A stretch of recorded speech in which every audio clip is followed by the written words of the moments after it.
day, everyone. Thank you all for joining us for this session. Wellbe Work and the International Institute of Psychotherapy together organize Wellbe Wednesdays, covering topics related to mental health. We do this on the last Wednesday of every month. Just to give you a brief about Wellbe Work, Wellbe Work works with organizations, helping them with employee assistance programs. It helps organizations enhance employees' overall health and happiness. Aspi, can you please introduce IIP for the benefit of our audience? Good evening to all. I would like to tell about the IIP. IIP is Institute of Psychotherapy, International Institute of Psychotherapy. It has been established to make available evidence-based psychotherapy, intervention, research, training, and education that are built on the best available clinical evidence to promote optimal functioning of individuals across the lifespan. IIP was established by the multidisciplinary team of mental health professionals to be a forerunner in the field of psychotherapy.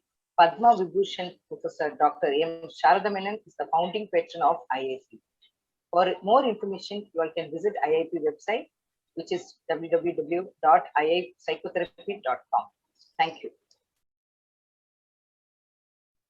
Thank you, Ashley, for that introduction. So I was doing a webinar the other day, and we did a few surveys with the participants. The very first question was, what fatigues you the most? The topmost in the list was Zoom fatigue, followed by information fatigue and entertainment fatigue. It's a different story that we are conducting this session on Zoom. With this pandemic, we don't know what's going to happen next, but at the same time, we are doing the same thing over and over again, and that in itself is exhausting. Right, so we have so many questions today, most of which we cannot answer because we don't have enough data. What are we left with? A whole lot of uncertainty. Our brains are hardwired to dislike it and equate such uncertainties with danger. As a result, we become reactive. Even people who navigate change well may find themselves reacting differently in times of deep uncertainty, starting to feel lost, hopeless, and anxious. I have come across all of these emotions in the last 1.5 years. While we cannot control the pandemic, we actually have a tremendous sphere of control, which is our emotional intelligence. Today, Dr. Rajaram is going to take us through building emotional intelligence to cope with the COVID pandemic. To give you a brief about Dr. Rajaram is a psychiatric social work professional in the mental health field with 5 decades of experience in different capacities. He was associated with NIMANS for close to 20 years. He has worked in Sri Lanka, Nepal, Bangladesh, Uganda, and Afghanistan, helping families and children traumatized by war, armed violence, and abuse. Currently, he functions as the executive director of an NGO called Basic Needs India in Bangalore. Dr. Rajaram, we wish to thank you for accepting our invite to be a speaker in this series. Dr. Rajaram, the floor is yours. Thank you. Thank you, Sabha. Thank you for this opportunity. I thank Wellbe Wednesdays and also IIP. And special thanks to Dr. Alfonso Tajes, whom I know for many decades. Thank you, all the audience, for joining me in today's deliberations. As Sabha rightly said, this COVID has brought so much of disturbance and unsettled fatigue and lots of uncertainty. And we really don't know. We rather don't have a single answer to all the difficulties that we go through. There are many efforts to deal with this situation.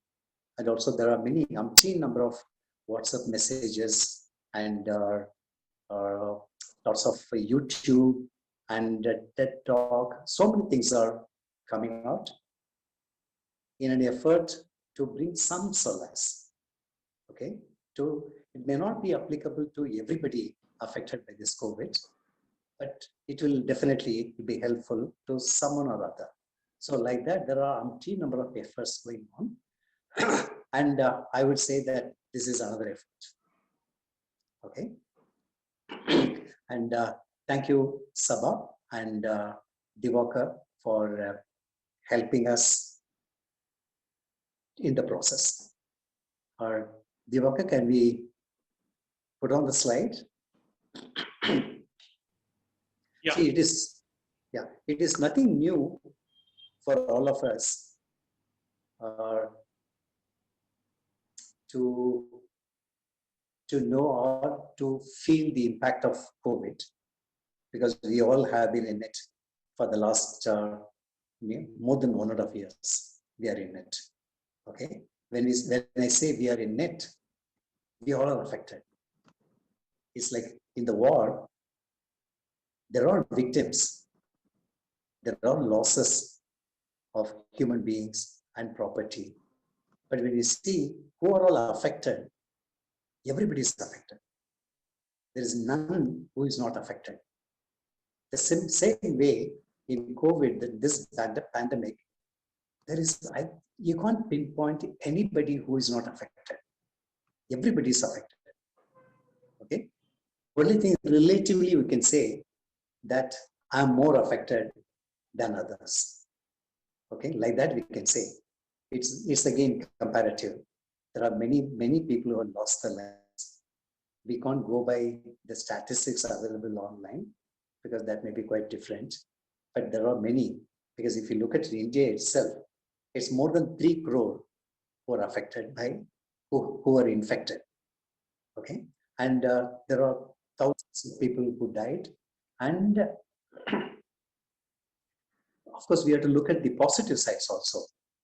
More than 2.9597 are people who have survived the infection. Okay, so there are many have survived, but the mind doesn't accept that. Mind always looks at who got affected, who died, and what are the negative impact. Because human mind looks out for the negativity much more than the positive aspect. Okay, so this session is rather to bring a kind of a positive outlook that we all should have, and how it can help us. Okay, and 2 things. One, I've been in the field of mental health for many years. So if you let me talk, I may talk too many things. One. Second, COVID is a topic that you can't end talking about it or discussing about it. Okay, so let us limit and focus to the topic. Let us see. And I have some 14 slides. We'll look at it. I'm trying to say through the slides, and if I'm not able to convey that, then we can ask me. Okay, we can have clarification and question answer later, unless what I say is disturbing you so much that you can't wait to stop me and clarify and ask me. Feel free to do that. Okay. Yes, Divakar, the slides, please. Yeah. So every day, it's not during the COVID, even otherwise, every day we spend tremendous amount of time figuring out our own emotions, what we go through, because our emotions disturb us also or make us happy too. And we also witness others' emotions. So I look at my own emotions and see others' emotions, and my mind doesn't keep quiet. It keeps interpreting and responding, because lots of things come in. My past experiences, how I see the world, and what my relationship with the people are, and who said what, and what happened, what had happened previously. It's a kind of chain reaction, complex chain reaction.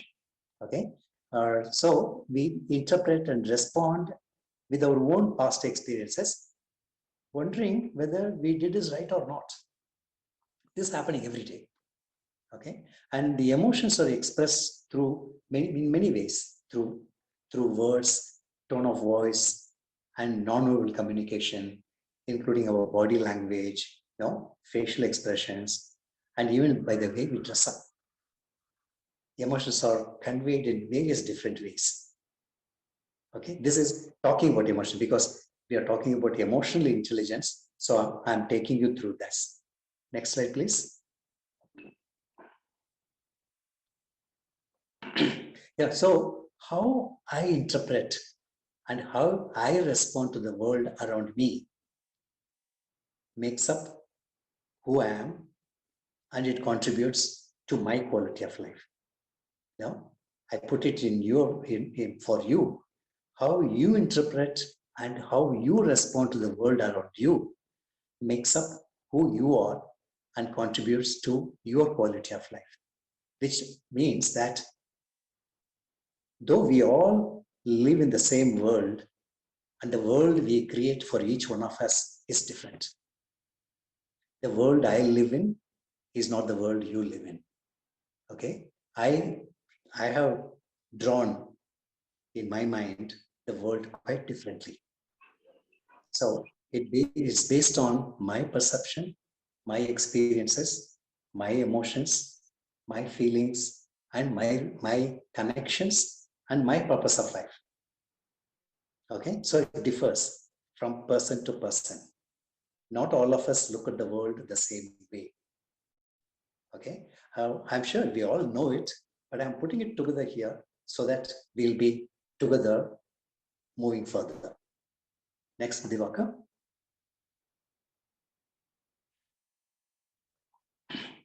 Yeah, so this is what is emotional awareness.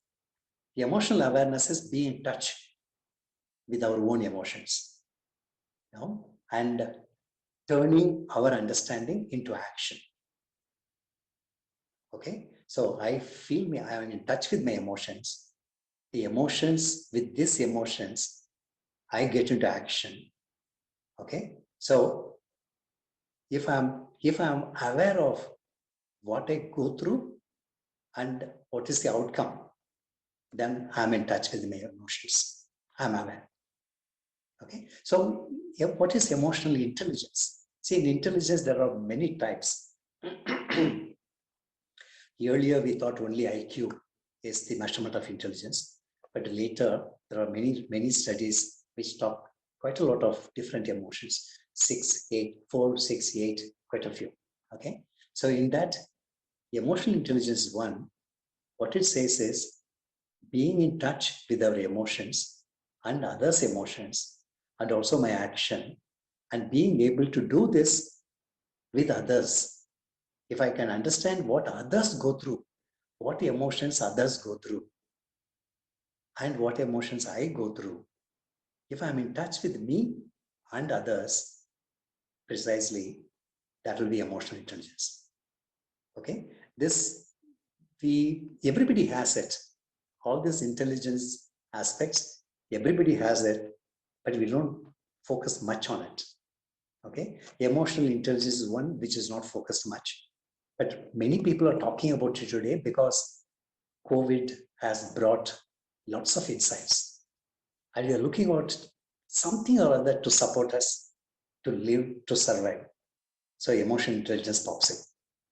Okay, so this was coined by Peter Salovey and also John Mayer. Okay, what they say is that the ability to recognize, understand, and manage our own emotions, as well as recognize, understand, and influence those of others. Okay, that will be emotional intelligence. I'm talking to you. Okay, of course, this is virtual talk. So if we were facing each other, if I'm talking to you, when I talk to you, I should be aware of what I go through. And when you listen to me, when I observe you, if I also get cues from my observation, and I understand what you go through, then in the sense, if you also go through the same, then we both have the EI, the emotional intelligence. Next. So emotional intelligence, it has mostly 5 domains. 1, knowing one's emotions. If you are in touch with your emotions, okay, or usually we are not. We just become emotional. No, just look at yourself. May not be everyone, but most of us, we just become emotional. We don't see what is that emotion I go through. No, if only I'm able to understand what emotions I go through, if I can spell it out, If I can identify and spell it out, then I have the control. No, I'm able to manage it. The second dimension is managing my emotions. Okay. And if that is not proper, meaning the emotions, what I go through is not healthy to me, then I motivate myself to change it. And when I'm doing all this, when I'm in touch with my emotions, I also should be in touch with your emotions. I should recognize the interaction with me. Does it make you happy? Does it make you sad? Does it make you angry? What do you go through? I might be able to observe the facial expressions, your nonverbal communication, but also I should be quite keen and observing the way you respond to me. Okay, that and all will tell me how you are. And because in my interaction or relationship is there very crucial. If you are not happy about it, you may not relate with me. If I am angry with you, the relationship may be disturbed. Okay, so the fifth dimension is how am I handling the relationship? You know, the relationship should be handled well. An example comes to my mind. In Iraq, when the war was on, and a group of US soldiers, they go to meet the local Maulana, okay, because they want to talk to him because he's very influential. They want to apprise him that how influential you are. So kindly help us to reach the public and convey our purpose. That is, we want peace. So for that, in order to talk to him, they all went. There were some 50, 60 army, US army. They were marching towards that Maulana's house. When the crowd saw that, they got agitated because they thought that they're going to attack Maulana and his house. So they got restless. And slowly they started gathering around. Hundreds. Okay, so the colonel, he felt that, yes, it's heating up. So we have to do something. So immediately he commanded the army to stop. Okay, in a loud voice. They all stopped. And then he said, kneel. He ordered them to kneel. So the kneeling is one leg to kneel down. So they all knelt. And then he said, guns down. So they all pointed the gun down and smiled. So he looked at all the people and smiled. That brought down the situation. They become very silent and they also smiled. And then the colonel, he explained what he wants to do. Okay, so that kind of presence of mind was possible because of the emotional intelligence that he had. If he had not done it, that is, he understood his own emotions, that he is also anxious. He also understood the emotions of the crowd. And if he let it grow, then the situation will be disastrous. He can't handle meaning what? There will be many deaths. He might lose his men also. The public also will be experiencing bitter situation. So he quickly thought about it and he did what he wanted to do. Okay, that saved many lives and he could achieve what he wanted to achieve. Okay, so he knew his own emotions. He could manage his emotions. So he could motivate others also.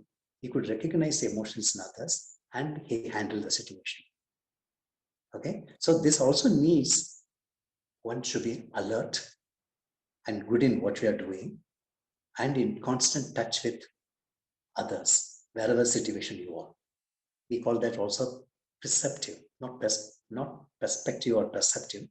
This is perceptive, being where you are and being in touch with that. Next one, Divakar. Okay, so coming to COVID, I did not say You can tell me much more. But I will say, it has grounded our normal life to screeching halt, okay, like a sudden break, and put us onto a giant turbulent roller coaster.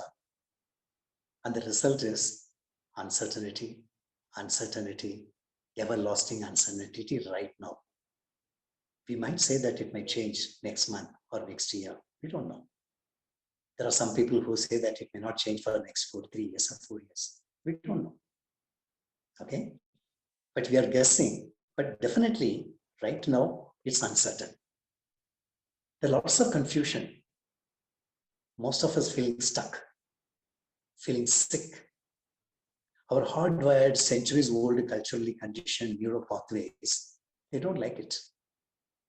They sense threat and danger. No? Because it has created lots of fear of infection, anxiety. We go through depression in anticipation, anger, severe emotional stress. Even in people who are not at high risk, we might, objectively one might say that, look, you are not at risk, why are you worried? But it has not left anybody untouched. Next slide. So it affects every aspect of daily living. Look at yourself. It affects us psychologically. Panic, anger, not just on COVID, anger on everything. Anger on people, anger on people who are not wearing the mask and walking around. Anger on people who gather around. Anger on people in the name of marriage, they gather, bring everybody, or in prayer. And also you feel guilty for having not done something. Or many people feel the grief of having lost somebody. It affects whether I lost somebody or not. My colleague has lost somebody, my friend has lost somebody, my neighbor lost somebody. It definitely brings lots of grief in me. It's thick in the air. So it disturbs our thought process.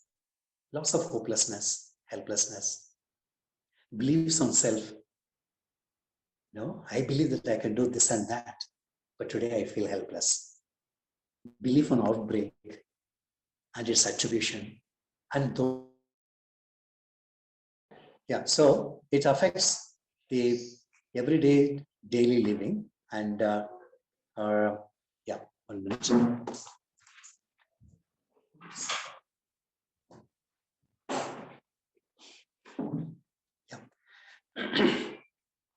So we are not able to maintain the social interaction and also the social connections. Somehow we feel that because I'm not able to meet people, I don't call people. I feel there is a ban even in calling and accessing people. That kind of link we have made. Meeting people meaning meeting them face to face. Otherwise, no. Okay, so that also got stuck. Economic factors, I need not spell out what the migrants went through. And there are many people whom we see around, many people, they are not getting enough employment. And there are lots of stigma.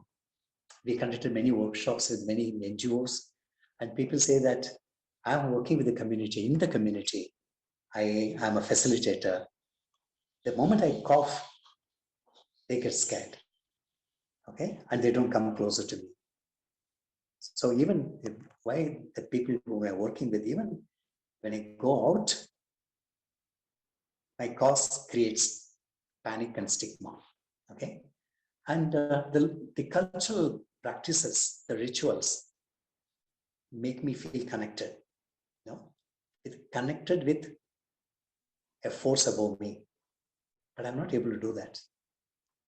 So that also affects me, affects my faith, affects my belief in myself, affects in my existence. Next, please. Yeah, so if you see what we have lost, there are many things. I put on few, but it's not only these few. We have lost quite a lot.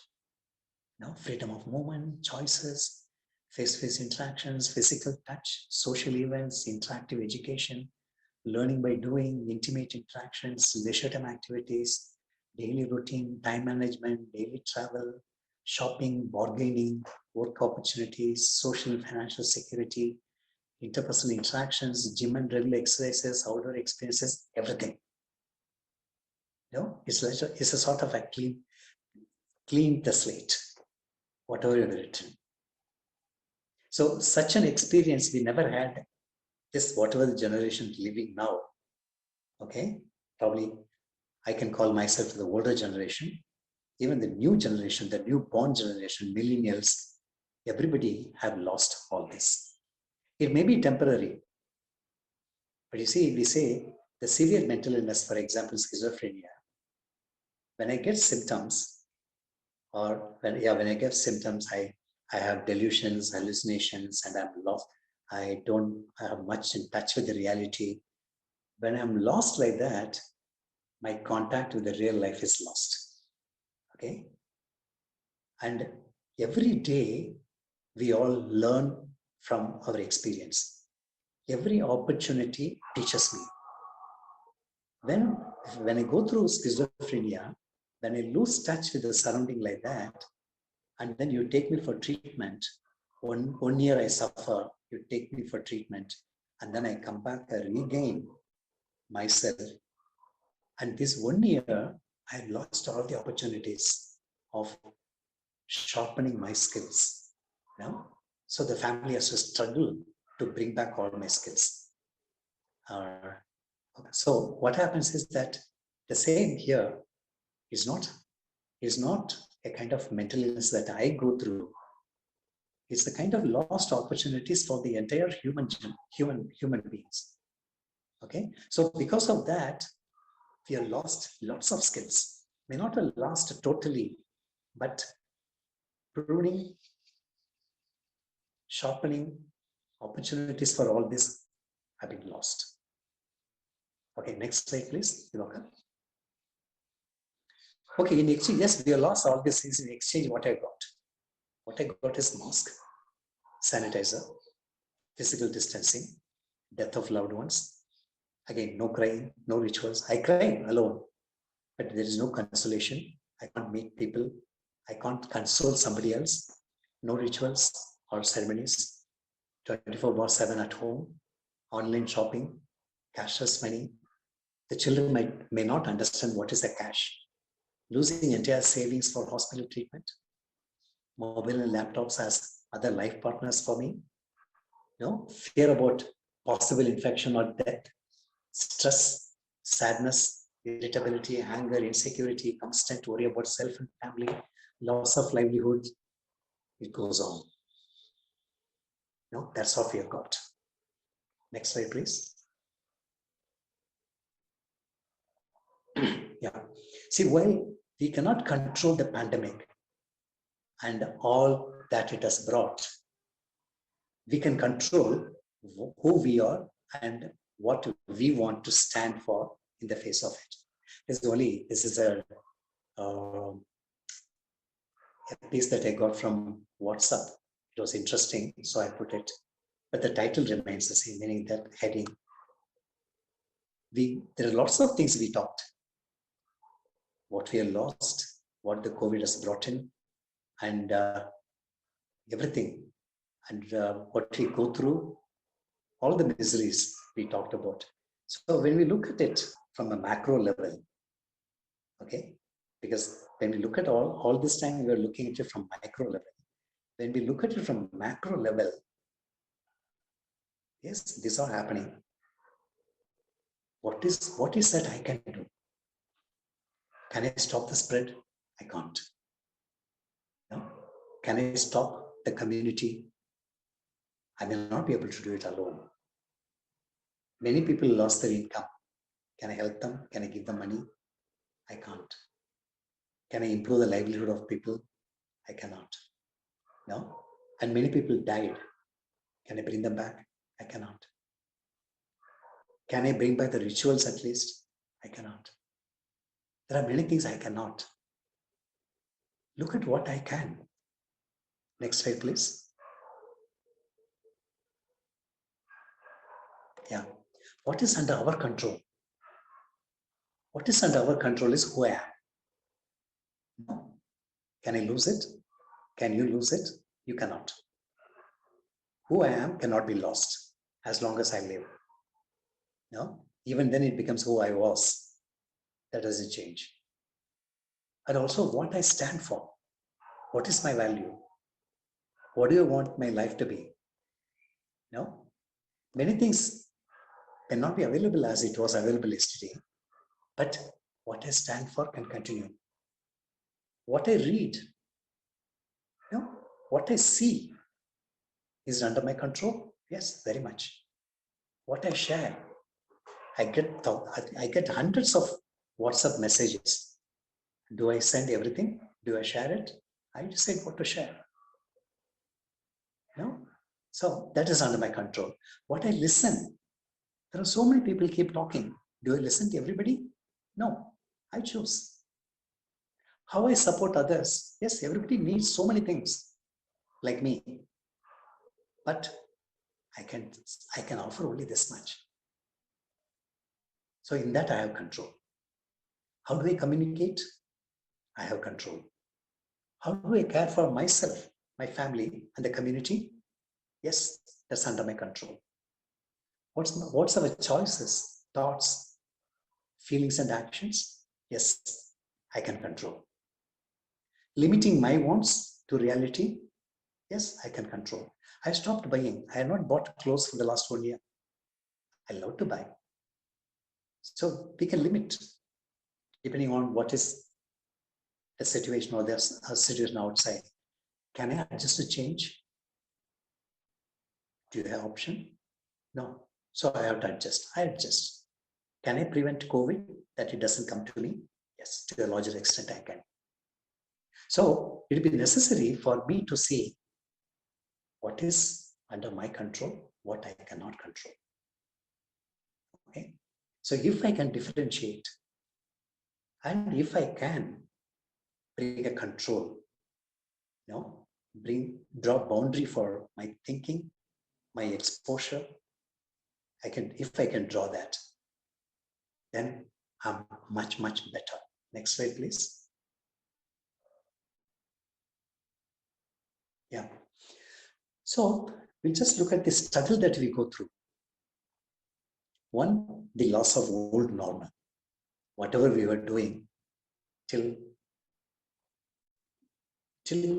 December 2020, or till March 2021, even that. That was, we'll say before COVID, it was old normal. That is lost. It's very difficult. And understanding the new normal. The new normal, which is a non-normal. And willingness to unlearn the old concepts. Am I ready? No. Creating totally a new ambience for self and others, not knowing how long, there's a struggle. Adjusting to new normal, that's a struggle. These are the struggles that we go through. Next, please. Yeah. So this morning I saw our news from Dr. K. Shekhar. So he's from NIMANS. He's the senior most psychiatrist social professional at NIMANS. He's heading disaster management unit. So he mentioned about having vaccination on mental health. So for me, emotional intelligence gives a vaccination of mental health. It helps me to protect myself. So there are a few points which I'll put down. Quickly go through this. This is the last but one slide. It is possible to the question comes to my mind is it possible to resolve all by myself, anything and everything? No, it is not possible. So it is impossible to resolve. So I should be open to others' help. Most of us, definitely me also in that I don't want help from others. I feel that I should be able to live on my own. On my own meaning, as much as possible. Okay, but the COVID has taught me it's not possible. I need others' help. So keep my mind and arms open. What I should also do is that I should bring back a routine. It has totally confused my routine. Not only mine, many people's routine. People get up as they wish because they're working from home, no? And they may not have a bath every day or not every day in the morning. So the routine is totally disturbed. Bring back the routine, no? And also the sequence of activities in your families so that the normalcy comes back. You feel things are under your control. Even in household responsibilities, you're at home 24 hours. Don't look at yourself. No. This is not ladies' work. This is gents' work. No. This is his work, not my work. No. There is no gender role in this COVID. It's everybody's misery. So chip in. Do everything possible. So that you are also happy, you're also healthy, and the family is good. And emotions affect our physiology. Keep in mind, what I feel affects my body. Okay? And what I feel affects my body and also my behavior. So be in touch with your emotions and its impact. Have physical distance. That doesn't mean that you should be socially isolated. Remain connected socially. Understand the difficulties others go through. There's also a saying, the previous one. Divaka, the previous one. Yeah. There's also a saying, to comprehend an error is to forgive it. If you're able to comprehend why somebody did wrong, if I can understand it fully, definitely will forgive it. So understand the difficulties others go through. The last slide.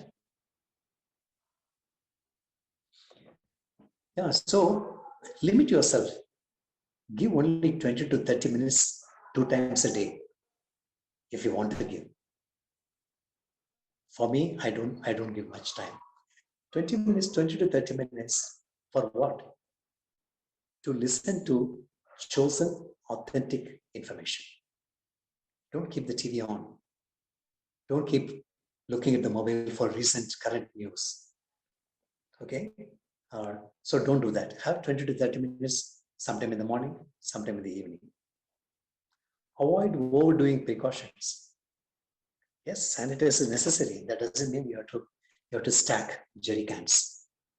No, toilet rolls and hours of inhalation, steam inhalation. No, do it adequate. Focus on controllables. What I can control, look at it so that I gain confidence. I feel good. I'm strong. Move away from uncontrollables. Reach out the needy, people who are in need. Wherever possible, work collectively. Don't try to be a hero alone. Join people. Okay? Take care of self. Rest and relax. Moderate your exercises. Eat healthy food.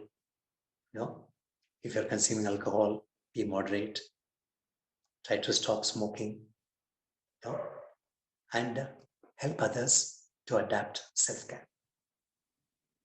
I should be, or what to say, I should be reaching out people to be healthy. The mental health professionals in the country are very limited. There are a few thousands. Psychiatrists, social professionals, psychologists, nurses, psychiatric nurses. There are very few. Okay, within 10,000 for a population of so many crores of population here. Right now, I think it's 132. 10,000 mental health workers. If we wait for them to address the mental health aspects of everybody, it will never happen. Okay, so each one of us should vibrate. Each one of us should help others nearby and around. That's it. I stop with this. Thank you, Dwaka. Thank you all for your patient listening. And Thank you. Thank you. so, Thank you, sir. I'll ask the audience to please type in the questions in the chat box so that Sabha can take these questions to the doctor. you have to unmute, Sabha. Yeah, so while they're typing, I have a couple of questions from my end, so I'll probably start with them, right? So you did mention, being in touch with emotions and turning our understanding into action. It's called emotional awareness, right? So can you just give us an example of an emotional awareness?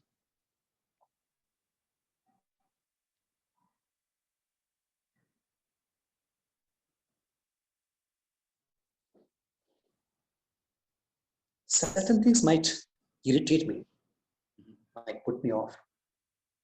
Okay, it's easy to give in.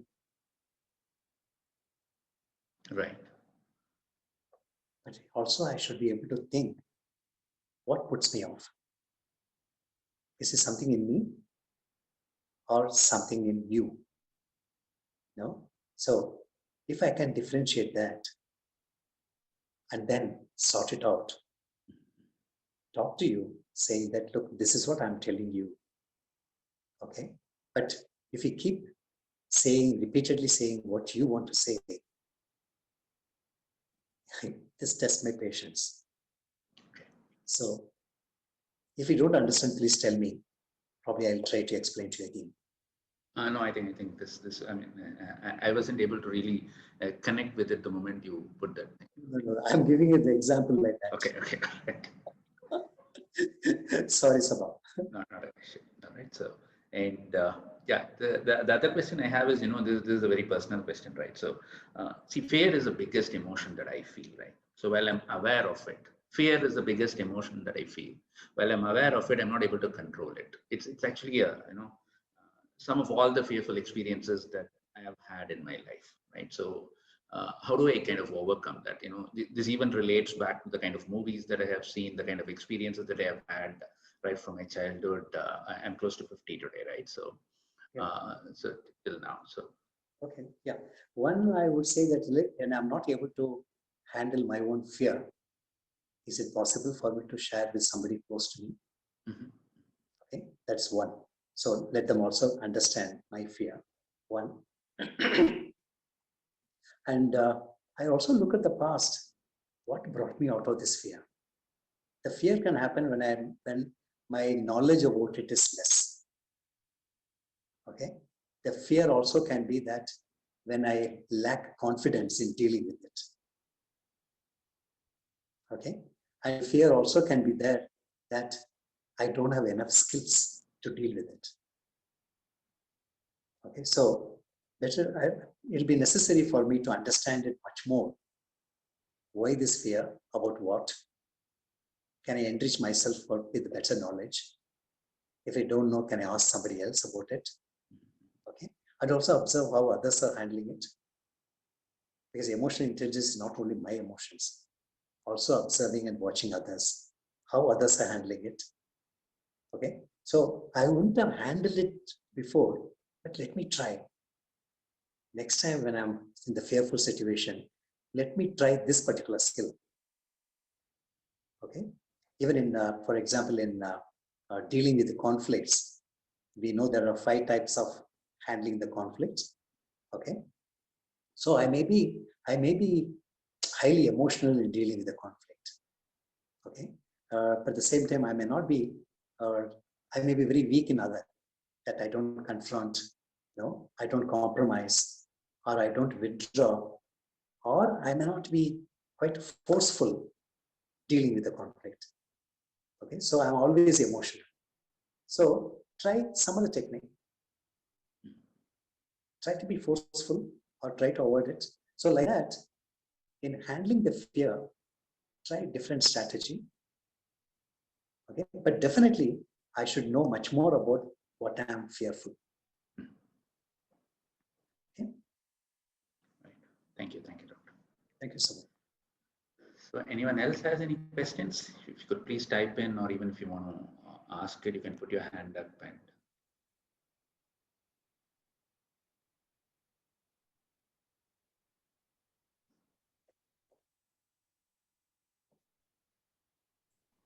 So I have a question.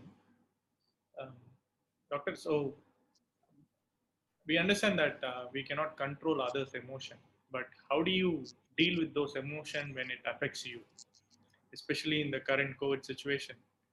You know, there's a lot of fear, but you cannot control their fear, or you cannot make sense, by talking to them about the apprehensions Yeah. that they have. But when it affects you, how do you deal with that situation? It's extremely difficult. Is it Divaka or Yeah, somebody else? yeah, Diva. Divaka. Yeah, yeah. It's extremely difficult, Divaka, what you're saying, because 24/7 I'm at home. Okay. And you see, earlier at least 6 hours or 7 hours I go out for work. I travel 1 hour, and I sleep for 8 hours, and I spend some time outside, and I spend some time in taking care of myself, all that. And then left alone, the 4 to 5 hours is the only time that I spend with my family. Okay. Right now it's 24/7. How long? For nearly a year we are doing like that. So lots of expressed emotions come out. Okay. And it becomes too much to bear such proximity. So many things come up. Many families break down. Okay. So yes, there are so many things. But is it possible? No, I also should know that, do I want to change it? If I want to change it, how can I ease the situation? How can I help the other person to calm down? It may not be only, see, it's more so things where the chain reactions. The conflict comes up at a particular point. If I believe that that is the point of conflict, I may be wrong. What else happened? What triggered this? I also should understand. What, am I responsible for it? If I am responsible for it, is it possible for me to talk about it and say sorry?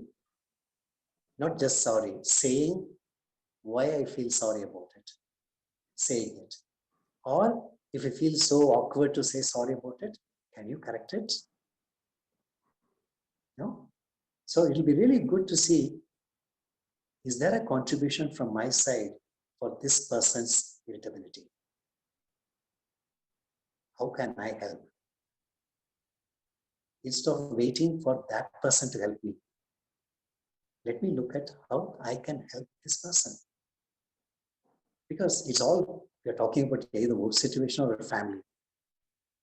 We all are expected to be together. No? So there's no ego, there is no I, it's we. Is it possible to give in? Why not?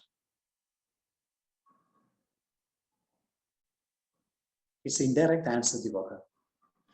Yeah, I got it down. Yeah. All right. So I have a question. We have a question from Maria Dimple. Can you please give some tips to cope with anxiety and secondary trauma? Secondary? Trauma.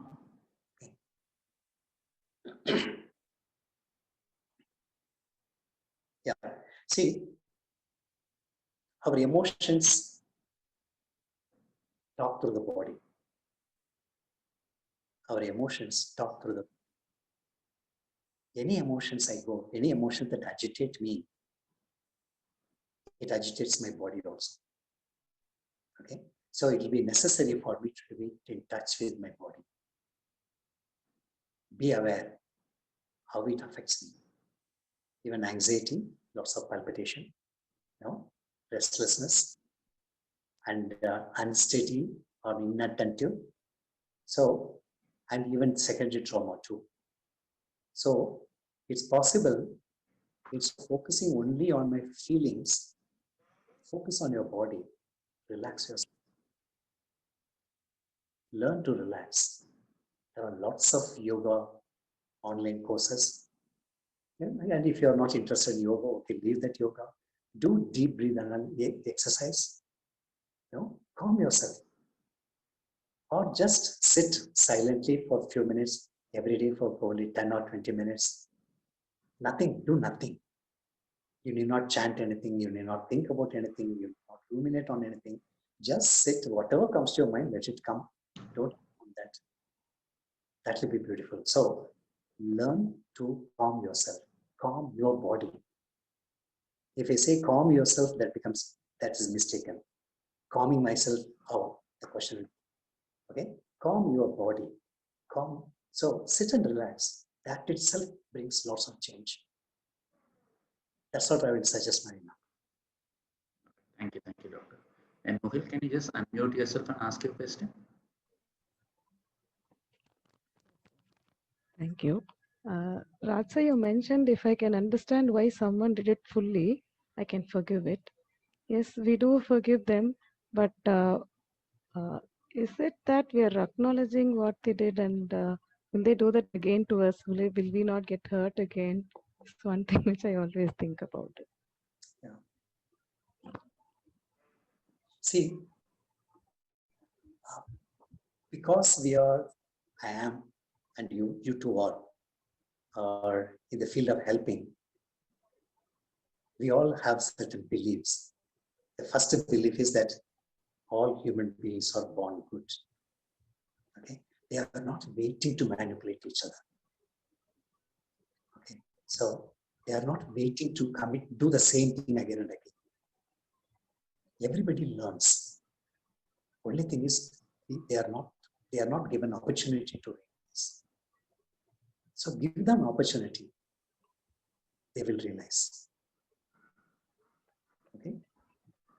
Okay, sir. Thank you. All right, thank you. And we have a question from Reginald Das.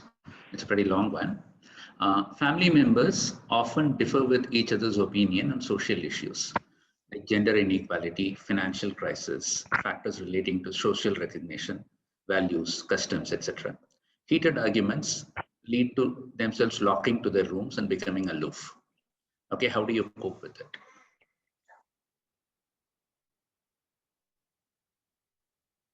Yeah, it's a simple question, but a tough answer.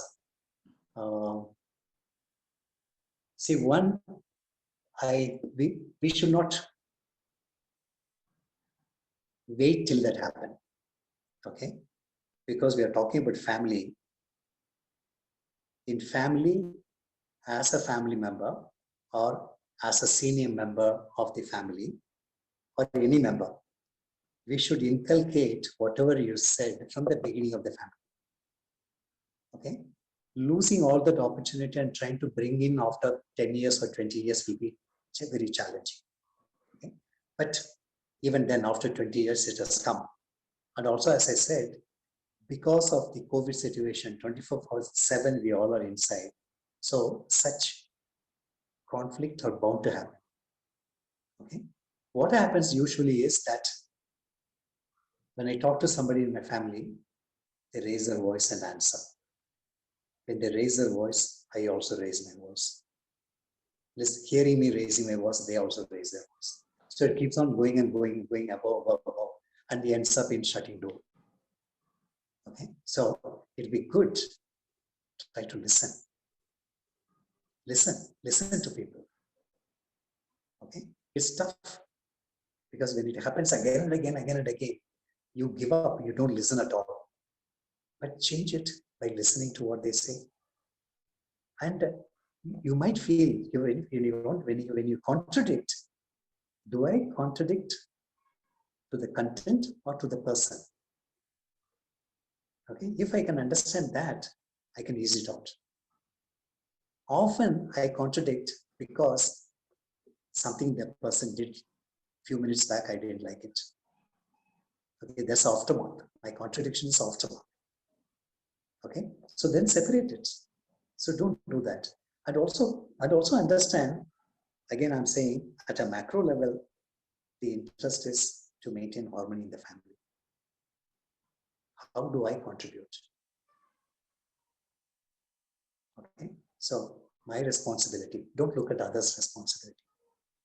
Can I do my responsibility? Yes, there is a fight going on. Can I stop contributing to that fight? Can I stop adding to the agony? Okay, that itself will be much better. But sometimes the entire family might need counseling. That's a different aspect. Yeah. All right, thank you. And we have a question from Judith. Would you say fear is good and necessary for survival? How I handle it, does it make it good or bad? See, there is no emotions unwanted. When it continues, it becomes unwanted. Okay, so I would say definitely fear is necessary. If we don't have fear, I'll be zooming in 300 speed on a busy MG road. Okay, so I should have some fear. It's necessary. Only it becomes more, then I should handle it. Okay, then the answer becomes what I told Sabha sometime back, that if I fear too many things, then it'll be really good to look at the origin of it. How and from where. No? Yeah. All right. And Akshata has asked a question. Being a housewife, how do you cope with demotivating people at home? Say it again, demotivating or remotivating? Demotivating people at home. You have to say it again, Sabha. Yeah, being a housewife, how to cope with demotivating people at home. Okay. The people demotivate me. Yeah. Okay. So, what is key? This is not only COVID. This happens most of the time. Okay, and yeah, in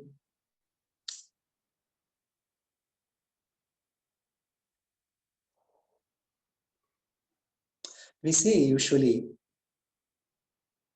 we all need 3 A's.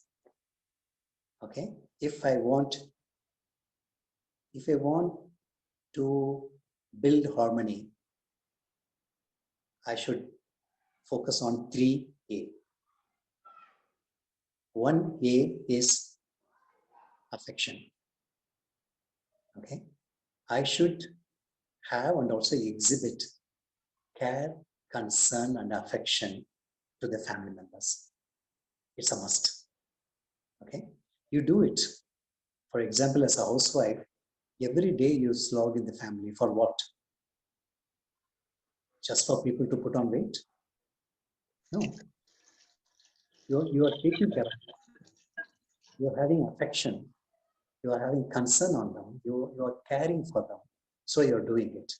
So when you do it as other family member, as others' responsibilities, at least to thank them. You know, to say at least, okay, the food is good. And if you don't do it, and you're waiting for an opportunity when the salt is more and chocolate, that's not fair. So the family members should understand that the care and concern should have and should be exhibited. That is 1 A. Second A, acceptance. Wherever I am, whether it be in the family or in a group, or in this such virtual. When I ask a question, I want you to respond to it. That tells me that you respect me and accept me. You know? So everywhere I am, I need acceptance. So the people should accept. Accepting meaning respecting, taking care of also will be acceptance. The third A, an achievement. Everybody wants achievement in life. So give me some opportunities to achieve. Okay? So I'm not telling all these things to the housewife. As a family member, all of us should understand everybody's contribution. And particularly during COVID, as I said in the slide, that I don't just, being a man, I just don't sit in the morning in the garden, crossing my legs and looking at the newspaper and waiting for coffee, waiting for breakfast, waiting for lunch, waiting for evening tea, everything to be served to me. No. If I'm like that, I'll be a pain in my family. Please get up and contribute. Take care of yourself. Help others. Chip in. Otherwise, definitely, it will be too difficult to live with you. Okay, this is a kind of self-realization that everybody should have. If somebody doesn't have, call the helpline. Thank you so much. And Sangamitra says, thank you for a great presentation, Dr. Rajaram. Sangamitra also has a question. The question is, how can people prepare to return to life after COVID? Children in schools, elders and life outside the home, people working from home needing to go back to rushed life. Yeah. One, I would say we should be careful not to rush back, because government relaxes the lockdown and restrictions for different reasons. Okay, for economic reasons and for name and fame, so many reasons. I don't want to get into it. But is it good for me? Has the COVID disappeared? Is it safe to send my children back? Is it safe to open the office? Is it safe to gather around? Okay. So, but you are not asking those questions. What you're asking is to go back to the normalcy. What do I do? I should bring such a normalcy within my family. No? And take people out or send people out or permit people out in a phased manner, and at least bring few children who are living nearby, whom you know very well that they are safe background, bring them together, join hands with others and have a small group learning for children within the same place, in the apartments or in the living place. Do that, okay? And help them to go for shopping and all in a very safe manner. Ensure that we are protected. Okay, so bring back such a group life little slowly, and it's necessary to begin with children. Okay, it's because children are the one who are most affected. So do that. Okay, and I would request Sangamitra also to say something.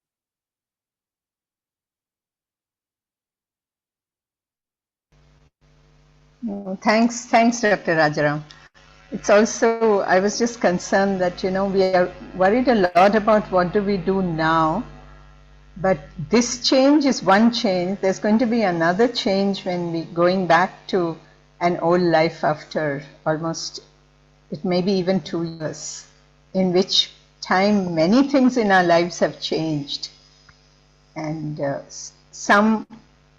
while some things are comfortable going back, some people may have discovered new things which are better this way, and then they have to give them up to go back to something which they didn't have. So it's also, how do you help people to prepare for that?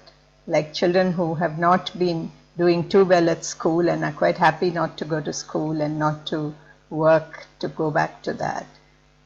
In every way for each of us. At least with adults, it may be relatively easier. But for youngsters, children, and adolescents, it may be really hard. But honestly, Sangamitra, I didn't think much about it. But now having you said it, probably I might prefer having some camp for children, having some camp for adolescents, in small ways. Even the schools themselves, they can organize such a thing. Having more fun than academic for some time.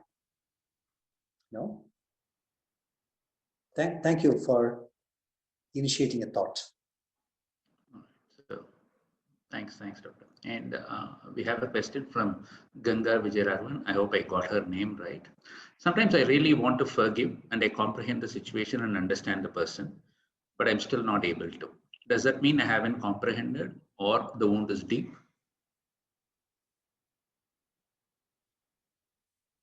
Yeah. I would say the second one, Ganga. The wound is deep, and also possible the person keeps doing it again and again. Then it becomes very challenging. So it'll be really good to have a heart-to-heart talk. I would suggest, usually I have done it, I have suggested also, both I've done, both done. When I know that I like somebody, I can't just give away. I can't just give up. I sit with the person, I take special time with the person and tell the person that, look, I want to talk to you for 5 minutes. And I sit separately in a aloof, meaning private place where no disturbance. I tell the person, what are all the things that happened so far with that particular person in life? I tell the person what are the things I gained from that relationship? And then I tell them that all that I gained, I feel richer because of it. Then I keep what I'm not happy about the person. Tell the person, look, but this I observe. I've been struggling with you to convey it, but I don't find a change. Okay, but this has been paining me. I fail to understand. So, can you explain to me? So when you do it genuinely, it becomes success. Okay? Thank you, sir. Thank you, Nana. So we have a question from Naina. Can you please share something on how do we stop overthinking and how to be content? How to feel content. Yeah. So how do we stop overthinking and on how to be content? Yeah. So when I have nothing to do, I keep thinking about this again and again. So I would suggest engage yourself first. Do you have enough in your plates? Do it. Okay? And don't keep thinking about that. Meaning don't look at only that. Life has to offer plenty. And you can also offer plenty to others. So please look at what you can offer. How you can reach out people. How you can share. How you can help others. What are your resources? Do it. If I keep myself engaged and keeping myself purposeful, quite a few things disappear. I always keep in mind that whether you believe God or nature, whatever it is, you are being born as a human.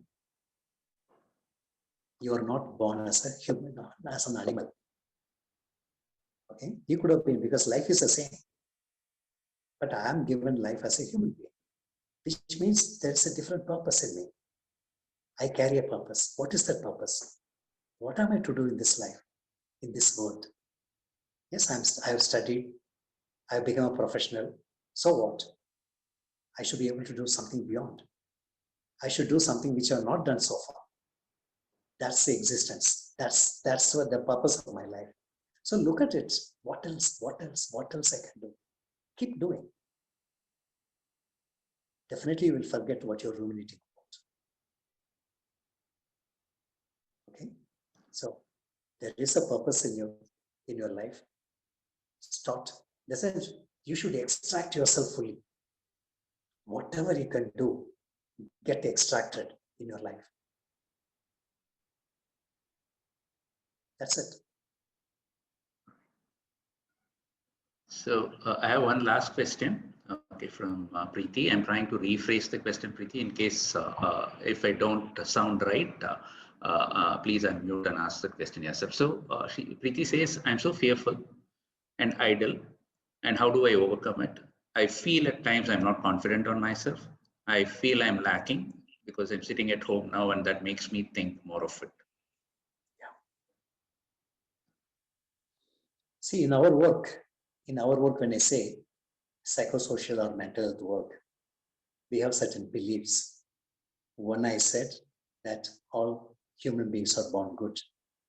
There are other few beliefs. I'll say only two more beliefs, that all human beings, we have rich potentials. We have plenty, unused, buried.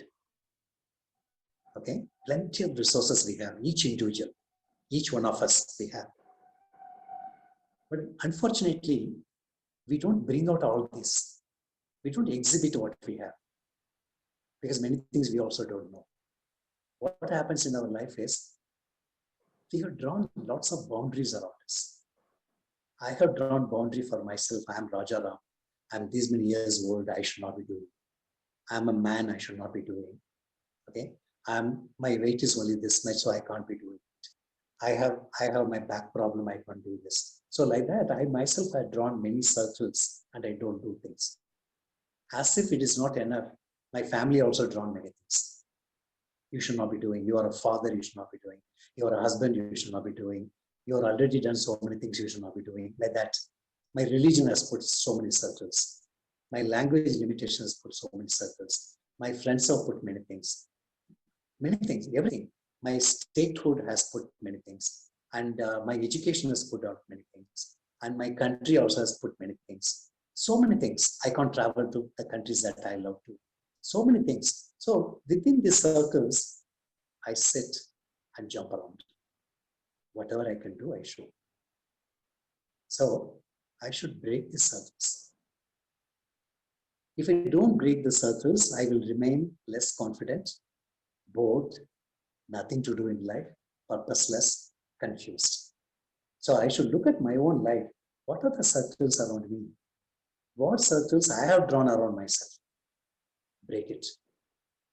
Don't start breaking all the circles. You will be in trouble. Break only things, circles that you can do on your own. Do it. And then break few circles which a family has put around us with understanding. Okay, but one by one. So what I suggest, Preeti, that why am I sitting inside these circles? What else I can do? Think about it. And how to achieve it, how I can make it realistic, how I can realize it and make it happen.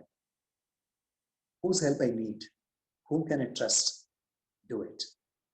Okay, or at least establish contacts with more people. Revive your friendship. All those things will give more vigor into my life. Do that.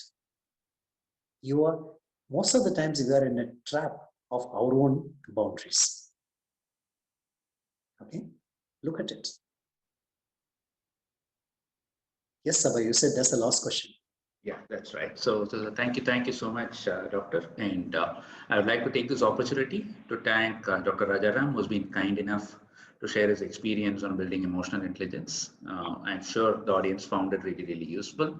And that's the message that we have been getting in the chat box as well, right? So I would also like to thank the audience who registered and more so the ones who turned up to listen to Dr. Rajaram speak live. I would like to thank the people at Wellbe Work and IIP who have helped put together this event. Thank you, everyone, and have a great evening. So your session really made my day, Doctor. Thank you. Thank you, Sabha. Thanks to all. Thank you. The known and unknown group. Thank you.